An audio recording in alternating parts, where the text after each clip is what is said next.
उसाचा रस प्यायचा आहे, पण उन्हामध्ये बाहेर जायचा कंटाळा येतो.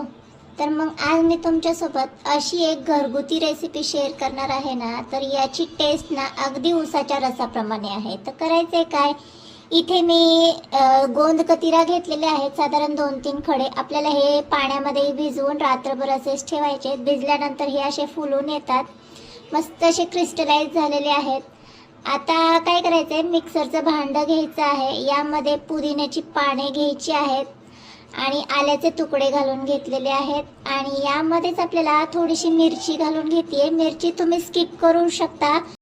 मिरची आणि गोंद कतिरा यामध्ये ऑप्शनल आहे, ते तुम्ही पूर्णतः स्किप करू शकता. आता आपण जो भिजवलेला गोंद कतिरा आहे ते 2 चमचे घालून घ्यायचे. गुळाचं प्रमाण थोडंसं जास्त ठेवायचं आहे. मी इथे साधारण 2 चमचे इतका गूळ बारीक असं चिरून घेतला, तो ॲड करून घेतला. आमचूर पावडर, रेग्युलर मीठ आणि काळं मीठ घालून घेतलं. अर्धा लिंबाचा रस यामध्ये पिळून घ्यायचा आहे. आता हे सर्व साहित्य आपल्याला थोडंसं पाणी घालून छान असं मिक्सरमध्ये वाटून घ्यायचंय, म्हणजे हा जो मसाला तयार होतो हा पहिले छान असा वाटला जाईल. आता एक्स्ट्राचं आपल्याला थंड माठातलं गार पाणी घालून घ्यायचं आहे, म्हणजे जेवढा आपल्याला रस करायचा आहे तेवढा यामध्ये पाणी ॲड करून घ्यायचं आहे. तर इथे पाहू शकता अगदी झटपट असा आपल्या घरगुती पद्धतीने उसाचा रस तयार झालेला आहे.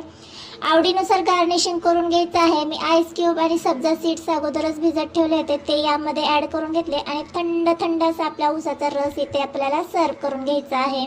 एक्स्ट्रा हेल्दीपणा येण्यासाठी इथे मी गोंद कतिऱ्याचा वापर केलेला आहे. तुमच्याजवळ नसेल तर तुम्ही स्किप करू शकता. एकदा या पद्धतीने तुम्ही घरगुती उसाचा रस करून पहा, नक्की तुम्हाला आवडेल. व्हिडिओ आवडला असेल तर एक लाईक नक्की करा. बाय.